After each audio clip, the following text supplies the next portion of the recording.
நாதநாம கிரியை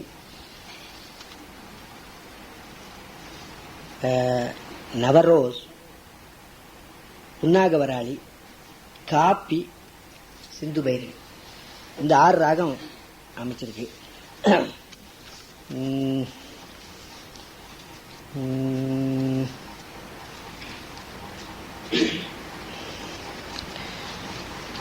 श्री विष्णुपद चिंतन भक्तवर्यं श्री विष्णुपद चिंतन भक्तवर्यं श्री वैष्णवकुल प्रसून प्रभावं श्री विष्णुपद चिंतन भक्तवर्यं श्री वैष्णवकुल प्रसून प्रभावं संगीत रत्नाकर पद्मभूषणं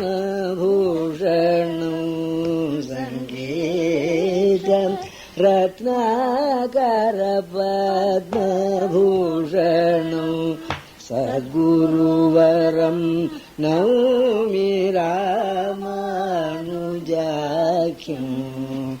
अशेष विद्वज्जन राजमण्डितम् अशेष विद्वज्जन राजमण्डितम् विशिष्ट वैतालिकतारकाश्रयम् सुशिष्ट शिष्यवरपालनव्रतम् सुशिष्ट शिष्यवरपालनव्रतम् सद्गुरुवरं नौमि रामानुजाख्यम् शिवगुरु गुहगीत मनोहरम् प्रबल प्रबन्धादि कीर्तनकरम् शिवगुरु गुहगीत मनोहरम् प्रबल प्रबन्धादि कीर्तनकरम् सुश्रुतिलय सुखगात्र गायकम् सद्गुरुवरं नौमि रामानुजाख्यम् सन्तत सौशील्य सद्गुण साम्प्रतम् सुखभोगभोग्य पूर्वपुण्ययुतम् सन्तत सौशील्य सद्गुण साम्प्रतम् सुखभोगभोग्य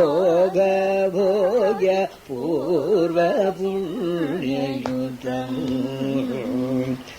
रागज्ञान विशेषलक्ष्यलक्षणो रागज्ञान विशेषलक्ष्यलक्षणम् सद्गुरुवरं नौमि रामानुजाख्यम् सह गायकवृन्द संस्तुत प्रभुं सह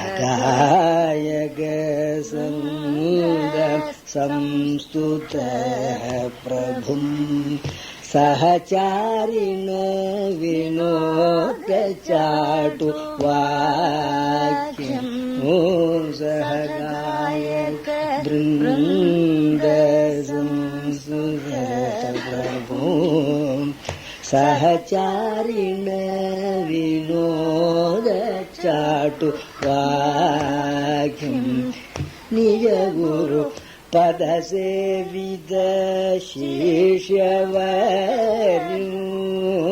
நிஜ குரு பதசேவித சேஷவரி சத்குருவரம் நௌமி ராமானுஜாயம் நிஜ குரு பதசேவித சேஷவரி குருவரம் நௌமி ராமானுஜாயம் ஸ்ரீத்யாக பிரம்ம शिष्यकुलाधिचन्द्रम् श्रीत्याग ब्रह्म शिष्यकुलाधिचन्द्रम् श्रीनिवासपद सेवितान्तरङ्गम् श्रीत्याग ब्रह्म शिष्यकुलाधिचन्द्रम् श्रीनिवासपद सेवितान्तरङ्गम्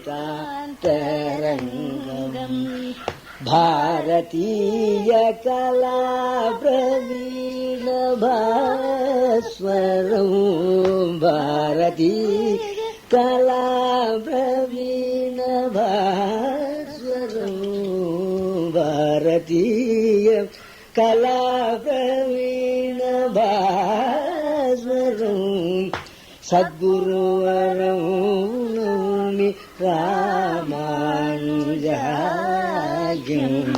सद्गुरुवरं नौमि रामानुजायं सद्गुरुवरं नौमि रामानुजायं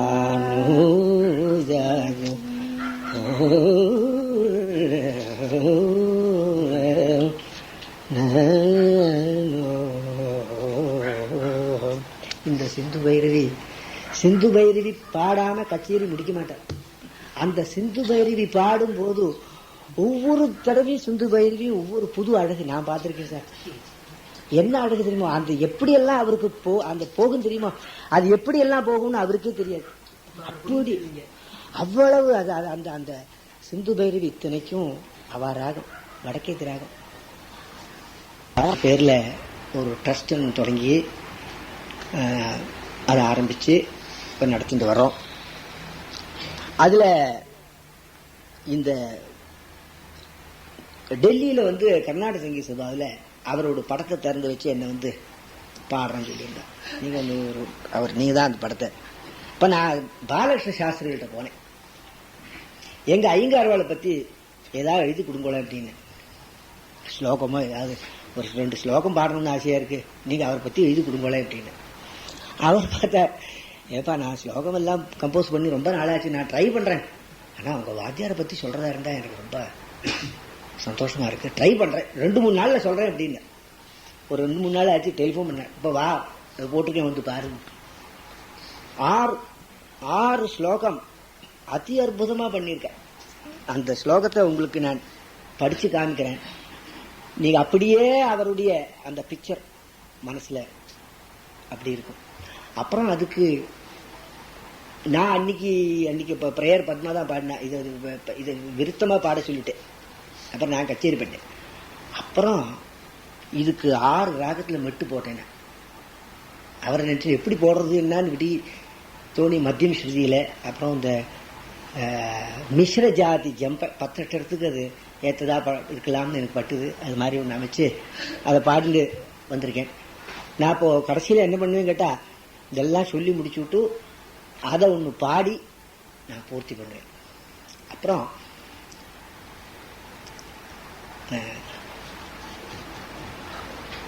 பாப்பாயருடைய அந்த ஃபிடில் இருக்கு பாருங்க, அந்த ஃபிடிலை கேட்டு ரொம்ப பேர் பயனடைஞ்சிருக்கா. அதுல டி.என். கிருஷ்ணன் ஒன்றும் நம்ம வி.வி. சுப்பிரமணியம் ஒன்றும். என்னன்னு கேட்டா, அதுல இருந்து அந்த பாப்பாயர் மாதிரி அந்த அந்த அந்த ஃபிங்கரை வச்சுக்கிறதும் அந்த போ போடுறதும் அதுல அந்த அந்த கட்டுப்பாடு இருக்கு பாருங்க, என்ன அழகு தெரியுமா. அது அந்த பாப்பாயரோட கையை உங்களுக்கு பார்த்தா இப்படிதான் இருக்கும். ஃபிடில் வச்சுக்கிற மாதிரியே இருக்கும். இது எல்லாருக்கும் இப்படி இருக்கும், அவருக்கு பாரு இப்படியே இருக்கும். மணியனுடைய கையை பார்த்திருக்கீங்களோ, நான் ஒருக்கா தொட்டு பார்த்துருக்கேன், சில்க் மாதிரி இருக்கு. மிருதங்க வாசிக்கிறவாளோட கையெல்லாம் கொஞ்சம் ஹார்டா தான் இருக்கும் இயற்கையாவே. ஆனா அவருக்கு என்னமோ அப்படி இல்லை. அது ஒரு அதுதான் அது நான் சொல்றேன்னு, இந்த ஒரு கச்சேரியில மிருதங்க வாத்தியம் எவ்வளவு முக்கியத்துவத்தை வகிக்கிறதுங்கிறத உலகத்துக்கு எடுத்து காட்டுறதுக்கு பகவான் அவதாரம் பண்ண வச்சார். அவர் அவதாரம் மணியர்வாள் தான் அவதாரம் பண்ணாரு. ஏன்னா அப்படி கொண்டு வந்துட்டார் பாருங்க. அவருக்கு அந்த கச்சேரியிலேயே அதான் அவரை பற்றி ஒரு ஆர்டிகல் ஒன்று எழுத சொன்னேன். ஹெட்டிங் கொடுத்தேன், குருவை தேடி தந்த குருன்னு. அவருக்கு அந்த நான் எழுதின ஆர்டிகலுக்கு ஹெட்டிங் அதாக போட்டேன். அவர் இந்த கச்சேரியிலேயே இந்த ரசிகால் எப்படி கச்சேரி கேட்கணுங்கிறதே அவர் வாசிக்கிறதுலேருந்தே நம்ம கற்றுக் கொடுக்குற மாதிரி இருக்கும். அவர் சில இடத்துல வாசிக்கிறது, சில இடத்துல வாசிக்காம இருக்கிறது. வாசிக்காம இருக்கிற இடத்துல நீங்க இது பண்ணிருக்கீங்களோ என்ன தெரியுமோ, இப்ப என்ன கவனிக்காதுங்கோ, பாட்டை கொள்ளுங்கோங்கிற அவர் ரசிப்பார். உங்களுக்கு ஞாபகம் வருது, இப்போ எஸ் வி கிருஷ்ணசுவாமி ஆற்று கல்யாணத்துல அவருக்கு இந்த எஸ் வி கிருஷ்ணசுவாமிக்கு பதங்கள்லாம் ரொம்ப ஆசை. அவர் இந்த நின்று ஜூச்சி பதத்தை பாட சொல்லிருக்கார். புண்ணாக வர அவர் எஸ் வி கேனாக்கா பதம் பாடியான்னு அவருக்கு தெரியும். மணியர்வாள் பாப்பாய அந்த திசிர இந்த பதங்கள் எல்லாமே திசிரத்துடைய வேஷம் தான் இழுத்த காலத்துல. அந்த நின்று ஜூச்சி பாடினப்போ இவர் என்ன பண்ணார் தெரியுமோ, அந்த திசிர திருப்பட்ட தாளத்தை மாத்திரம் அந்த சாப்பை கொடுத்து போட்டுட்டார். தொப்பி கிட்டக்கவே போல, அவ்வளவுதான். அவர் தாளம் போட வேண்டாம், இவர் போட்டு காமிச்சிட்டு இருந்தார், அவ்வளவுதான். இன்னூட்டு அதை இவர் பாடுற அந்த இவர் சாரீரத்தில் அந்த பத சங்கீதிகள்லாம் எப்படி விடுறது அவருக்கு பார்க்கணும், அவருக்கு அனுபவிக்கணும். ஐயங்கார்வாள் சங்கீதத்தில் தன்னுடைய மனதை பறிகொடுத்தவர்னு எழுதியிருக்கேன் மணியிருக்கு. அவர் அதை மோகிச்சு அதுலயே அவருக்கு அதுதான் சங்கீதம்னா அவருக்கு அப்படித்தானே, அவருக்கு அப்படி மனசுல விழுத்துருக்கு. ஏன்னா அந்த அவருக்கு இந்த போலி கீழி எல்லாம் அவர்கள் எல்லாம் நிஜமா சத்தியம் எது இருக்கோ அதுதான் அவருக்கு ஆராதனை பண்ணப்படும். அந்த அந்த அண்டர்ஸ்டாண்டிங் இருக்கு பாருங்க. அதாவது இப்போ இந்த பக்கவாத்தியம் கச்சேரி பண்றோமே நாங்க, இதுல எப்படி தெரியுமோ, இந்த வயலின் மிருதங்க வாழலாம் கூட வாசிக்கிறோம். எப்படின்னு கேட்டா அந்த அண்டர்ஸ்டாண்டிங் இருக்கும், ஆன்டிசிபேஷன். இன்னதான் பாடுவாங்கிறது இவா மனசுக்குள்ள அவா பூந்துருவா, அவா மனசுக்குள்ள இவா பூந்துருவா. அப்படி ஒரு அண்டர்ஸ்டாண்டிங்கோட அந்த கச்சேரியை கொண்டு போனா எங்களுக்கே அவ்வளவு ஆனந்தம்னா நீங்களும் எல்லாம் எவ்வளவு ஆனந்தப்படுவீர்கள். அதெல்லாம் கச்சேரியில நிறைய நாம கவனிக்க வேண்டிய அம்சங்கள்லாம் இருக்கு. அப்புறம் அப்போ அந்த அவரை பத்தி ஒரு 6 ஸ்லோகம் எழுதித்த உங்களுக்கு முதல்ல அந்த வார்த்தை சான்ஸ்கிரிட்ல பண்ணிருக்காரு. அதை வார்த்தையை வாசிக்கிறேன். ஸ்ரீ விஷ்ணுபத சிந்தன பக்தவரியம் ஸ்ரீ வைஷ்ணவ குல பிரசூன பிரபாவம். ரெண்டு தடவை படிக்கிறேன் பாருங்க. ஸ்ரீ விஷ்ணுபத சிந்தன பக்தவரியம், வைஷ்ணவ குலத்துல பிறந்திருக்கார். ஸ்ரீ வைஷ்ணவ குல பிரசூன பிரபாவம், சங்கீத ரத்னாகர பத்மபூஷணம். பத்மபூஷணம் வாங்கியிருக்காரு அவர். சங்கீத ரத்னாகரங்கிற டைட்டில் முதல்ல அவர் கொடுத்திருக்கு. சத்குருவரம் நவமி ராமானுஜாக்கியம் அப்படின்னு முடியும். இது ஒரு அடி. இதுக்கு ஒரு ராக புண்ணாக இந்த யமுனா கல்யாணி போட்டிருக்கேன். இருக்கு அசேஷ வித்வத் ஜன ராஜமண்டிதம் விசிஷ்ட வைத்தாளிக தாரகாசிரயம். சாஸ்திரி தெரியவாள் எவ்வளவு ஆனந்தப்படுவா தெரியுமா. சுசிஷ்ட சிஷ்ய வர பாலன விரதம் பாருங்க. சுசிஷ்ட சிஷ்ய வர பாலன விரதம், அதை விரதமா கொண்டுட்டார். சிஷ்யால அவ்வளவு ஒரு மனசு இருக்கு. சத்குருவரம் நவமி ராமானுஜாக்கியம். சிவ குருகுஹ கீத மனோகரம். சிவ குருகுஹ கீத மனோகரம், அதுதான் ஸ்ரீ சுப்பிரமணியம். இவர் சொன்னார், நம்ம டி.எல். வெங்கட்ராமையர் அண்ணா ஸ்ரீ சுப்பிரமணியா நமஸ்தே பாடி முடிச்ச உடனே அவர் சொன்னாரா, இந்த தீட்சதர் இந்த அரியக்குடி ராமாஜிகார் பாடுறதுக்கு வேண்டிய இந்த ஸ்ரீ சுப்பிரமணிய நமஸ்தே பண்ணியிருக்காரு. அதான் சிவ குருகுஹ கீத மனோகரம் பிரபல பிரபந்தாதி கீர்த்தனகரம். திருப்பாவைக்கு போட்டிருக்கார். எவ்வளவு பிரபந்த ஸ்லோகம் பாடுவார் தெரியுமா? 30 கீர்த்தனைக்கு வர்ணமிட்டு போட்டிருக்கார் திருப்பாவைக்கு. அந்த கதை உங்களுக்கு தெரியுமோ? இதுல இருக்கு திருவிடமருதூர்ல காஞ்சி பெரிய பரமாச்சாரியால் கேம்ப் இருக்கிறது. நான் சிஷ்யனா இருக்கேன் போன்ல. ஆள் மடத்துல இருந்து தெய்வா கூப்பிடறான்னு போனா எங்க ஐயங்கார் வந்தாச்சுன்னா சரி உட்கார சொல்லி, அவருக்கு பெரியவருக்கு ஸ்ரீ ஜெகதம்பா பாடி ஆகணும். என்ன பாடினாலும் ஸ்ரீ ஜெகதம்பா பாடி முடிக்கணும். என்னத்தான் அவருக்கு அது தெரியும். அந்த ரொம்ப அவருக்கு என்னென்ன வாழ்க்கை என்னென்ன பிடிக்குமோ அதை போடுறது தெரியும். அதை பாடி அப்ப சொன்னார், இந்த திருப்பாவை 30 அவர் எங்க அண்ணாவை நீனா கூப்பிடுற அதை இது பண்ணி ஸ்வரப்படுத்தி அதை பிரச்சாரப்படுத்தணும் அப்படின்னு ஒரு ஆக்ஞாபனம் பண்ண உடனே சுதேசமுத்திரல அந்த மார்கழி திங்கள் நாட்டுக்கோளை 6 பேரால் எல்லாம் போட்டு 30 திருப்பாவையும் கச்சேரியில பாடக்கூடிய தினசுக்கு ஸ்வரம் பாடலாம், அதுல ராகம் பாடலாம். ரொம்ப அழகான என்ன அழகா அமைச்சிருக்காரு தெரியுமோ அந்த 30 திருப்பாவையும். அப்புறம் இந்த